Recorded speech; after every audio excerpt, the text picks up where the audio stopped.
sahabat ATR BPN, ketemu lagi di podcast Kementerian ATR BPN. Kali ini kita bersama Wakil Menteri ATR BPN, Bapak Surya Chandra.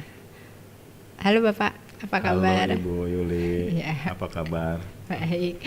Nah, seperti sobat ketahui, sudah 1 tahun ini kita memainkan publikasi terkait dengan Road to GTRA Summit di Wakatobi.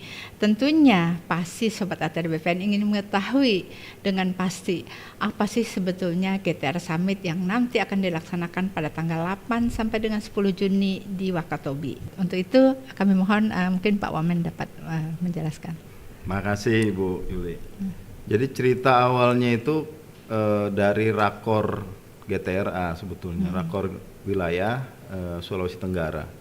Hadir seluruh teman-teman kita dari Kementerian ATR BPN, lalu juga pemerintah provinsi dan beberapa kabupaten.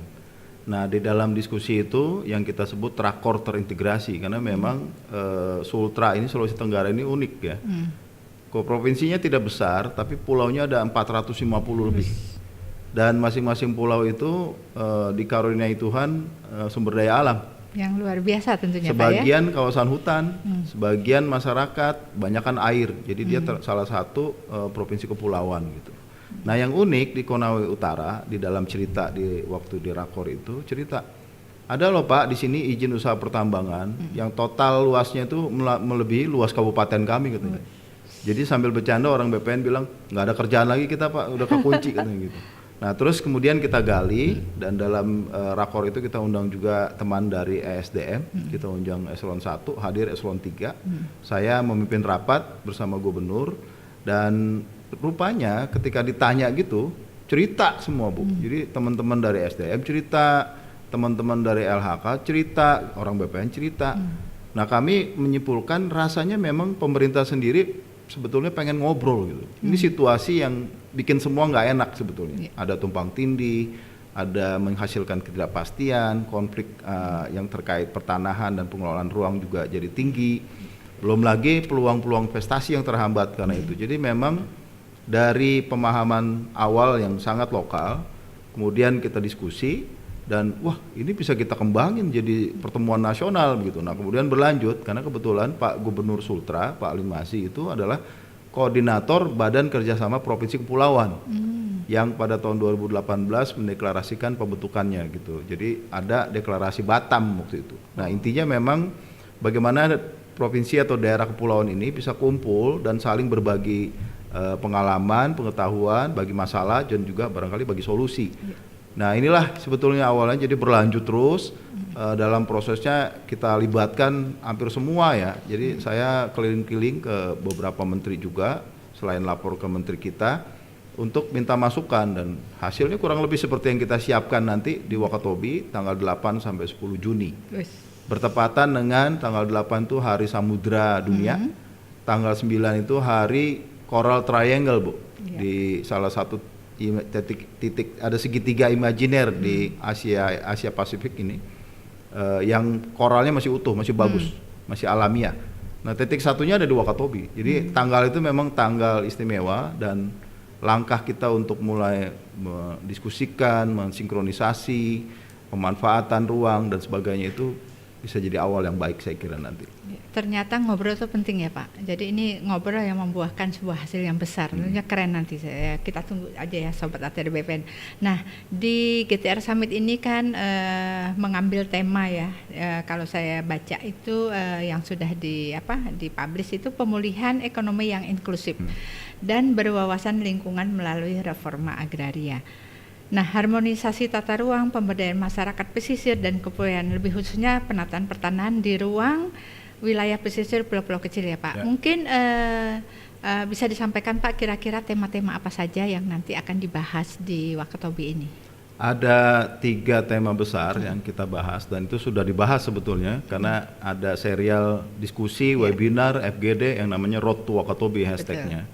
Dan barangkali Sobat ATR BPN sudah pernah lihat salah satunya, itu kita dokumentasikan, dikumpulkan dalam website namanya gtrasummit.id. Bisa diperiksa ya, gtrasummit.id.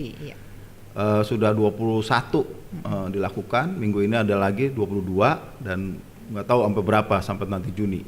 Nah, yang pertama itu sinkronisasi tata ruang, izin, kawasan hutan dan hak atas tanah. Kita tahu memang ada kawasan hutan, statusnya kawasan, tapi pemukiman masyarakat sudah banyak di situ. Ada yang kawasan hutan kan kadang-kadang berubah-berubah, kadang geser-geser. Udah gitu skalanya beda dengan kerjaan BPN. Kalau BPN 1:5.000, dia 1:200.000 gitu. Jadi skalanya kecil, sementara BPN sangat besar. Nah, jadi tumpang tindih itu niscaya terjadi. Lalu juga ada izin usaha pertambangan. Kalau dalam kasus Sultra banyak izin tambang begitu ya. Itu menimpa hak atas tanah dari masyarakat yang sudah existing. Dan ini karena ditiban izin tidak bisa ada pemeliharaan. Ini kita pingin selesaikan, dan itu juga yang Presiden sebetulnya mengarahkan ya. Evaluasi perizinan yang dipakai, atau yang tidak dipakai itu bisa diperiksa gitu. Lalu juga dipastikan memang ada pemanfaatan. Kenapa? Karena ruang sangat terbatas gitu. Jadi kesadaran yang ada adalah ruang sangat terbatas, karena itu butuh ditata, dikelola secara seefektif dan seefisien mungkin dengan prinsip-prinsip keadilan. Itu yang pertama. Yang kedua, untuk sinkronisasi itu efektif, kita butuh penataan aset. Jadi bagaimana hak atas tanah atau hak pemanfaatan tanah itu betul-betul dilindungi gitu. Negara hadir. Kita tahu ada totalnya resminya di Indonesia ini punya 16.056 pulau. Tapi baru sekitar kurang dari 24% yang terdaftar, yang tercatat, ada sertifikat begitu.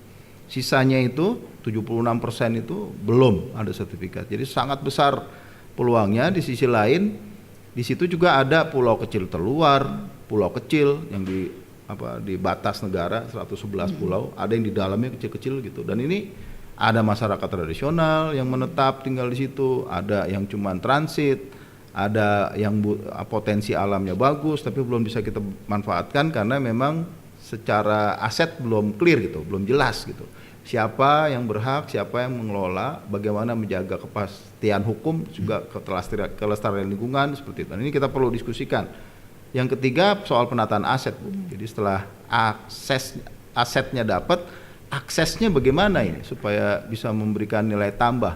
Kalau memang butuh sertifikat ini dapat nilai tambah nggak? Bagaimana peluang akses untuk permodalan dan seterusnya.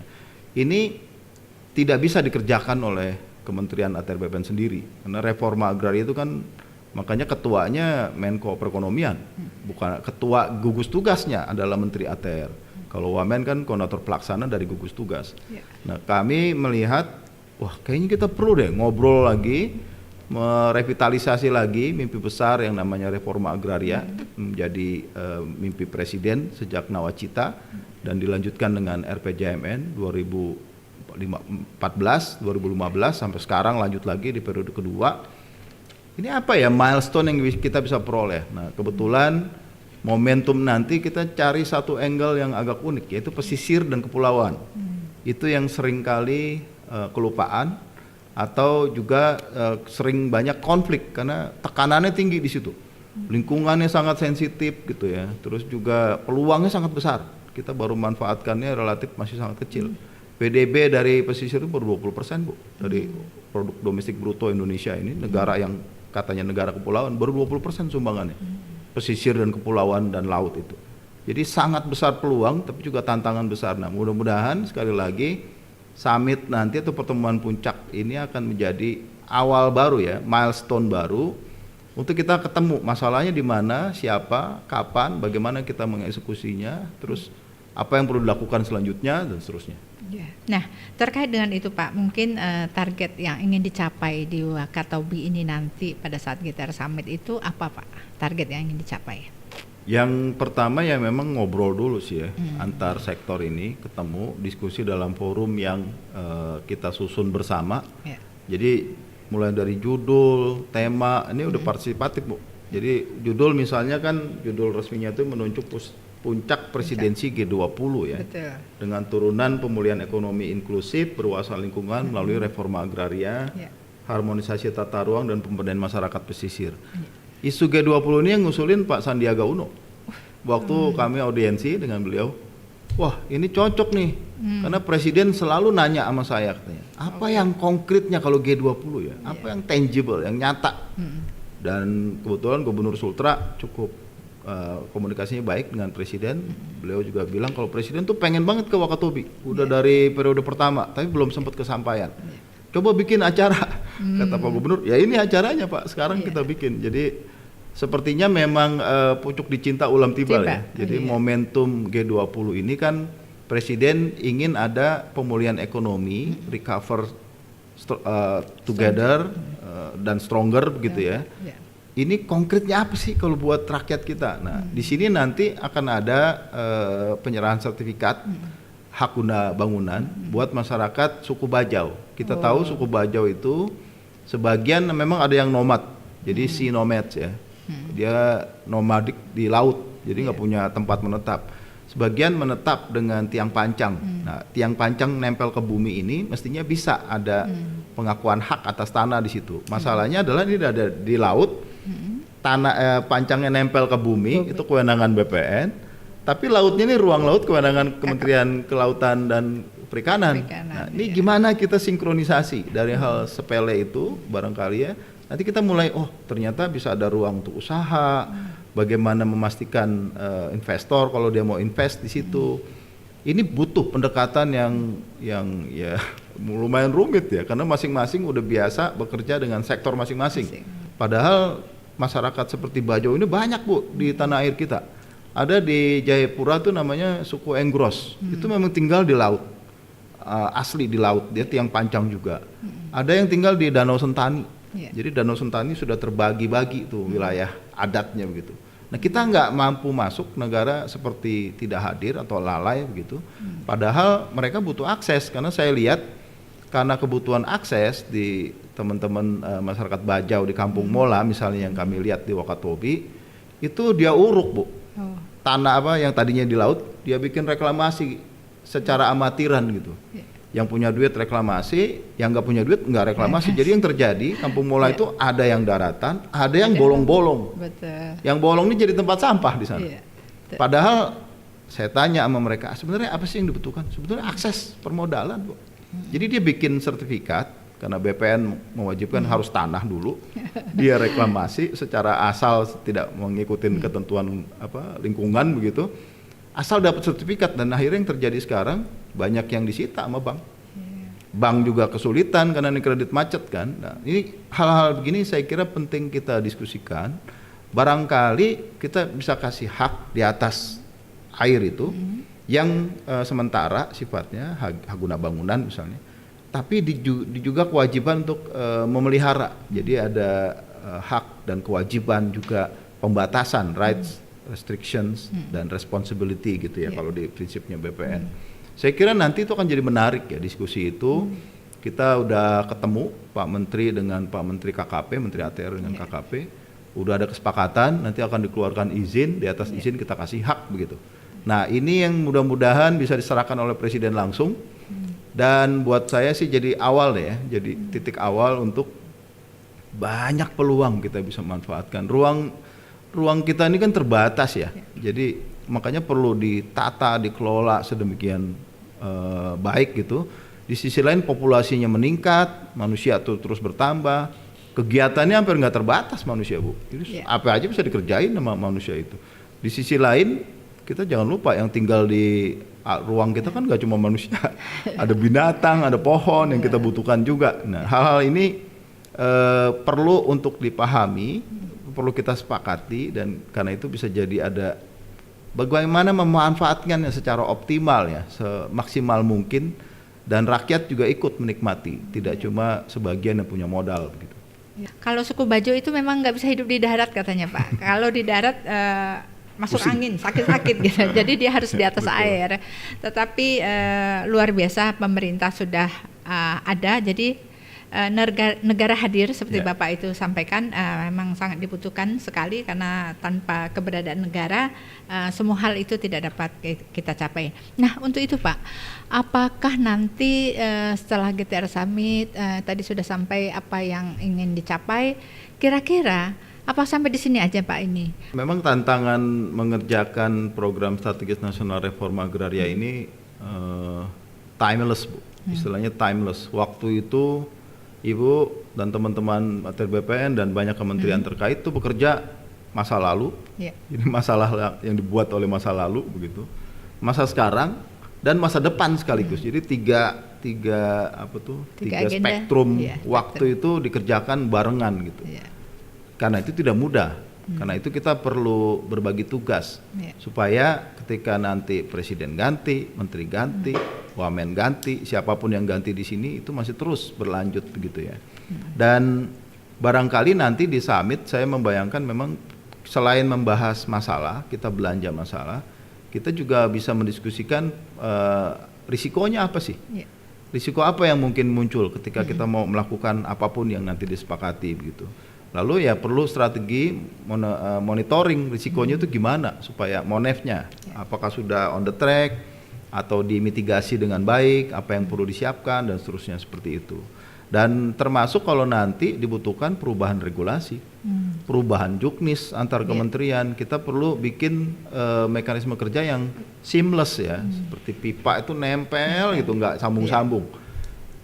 Dan ini bukan untuk mengambil kewenangan, KKP tetap dengan kewenangannya, ATR BPN tetap dengan kewenangannya, Kementerian ESDM tetap dengan kewenangannya, KLHK tetap. Tapi kita punya bisnis proses yang saling terkoneksi gitu, yang seamless, yang nempel terus dan rapi. Karena pertaruhannya terlalu besar ya. Lingkungan kan ruang ini terbatas, manusia terus berkembang, kegiatannya nggak ada batas. Belum lagi kalau ditambah potensi bencana jadi besar gitu ketika tata ruang tidak diperhatikan gitu ya. Nah ini kita berpacu dengan waktu sebetulnya. Di sisi lain ada peluang yang jadi terhambat. Orang mau invest karena tidak ada kepastian dia nggak jadi. Masyarakat yang cenderung miskin karena tinggal di pesisir itu cenderung miskin. Memang pembangunan kita banyaknya orientasi darat nih, bukan ke pesisir apalagi laut gitu ya. Baru mulai di era Presiden Jokowi sepertinya, itu butuh perhatian khusus gitu. Dan saya kira nanti di pertemuan puncak GTERA ini kita bahas itu semua, kita rumuskan bareng, dan akan ada juga side meeting, pertemuan samping gitu yang dilakukan oleh para CSO, Bu. Kan Presiden udah beberapa kali ketemu dengan CSO, jadi saya dan teman-teman cuma melaksanakan arahan Presiden secara tidak langsung. Akan ada pertemuan nanti tanggal 8-nya di sana. Mereka akan membahas dari sisi masyarakat sipil kayak apa, masyarakat ya, LSM gitu ya. Pandangannya apa, mungkin kritis sama pemerintah. Nanti kita ketemuin aja. Jadi semua ikut partisipasi karena kalau sekarang ini road to Wakatobi. Setelah Wakatobi ini mungkin road after Wakatobi. Kita bisa bikin kan masih ada beberapa tahun ya pemerintahan ini bisa ada evaluasi. Bisa ada menemukan tantangan dan peluang baru nanti. Saya selama jadi wamen saya siap bantuinnya. Artinya memang ini kerjaan yang berkesinambungan, estafet gitu. Artinya tidak bisa diselesaikan oleh satu menteri berikutnya, presiden berikutnya dan seterusnya begitu. Terima kasih Pak Wamen tentunya karena kita dibatasi oleh waktu, kita akan kembali Pak karena kami sangat tertarik itu nanti nextnya gimana tuh road after Wakatobi. Kita tunggu nanti juga hasil-hasilnya. Baik Sobat ATR BPN, terima kasih sudah hadir bersama kita di sini. Wawancara yang sangat menarik bersama Wamen kita Bapak Surya Chandra dengan waktunya yang begitu padat. Jadi kita sangat beruntung beliau berada di tengah kita. Selamat siang, sampai jumpa next lain waktu. Terima kasih. Ya.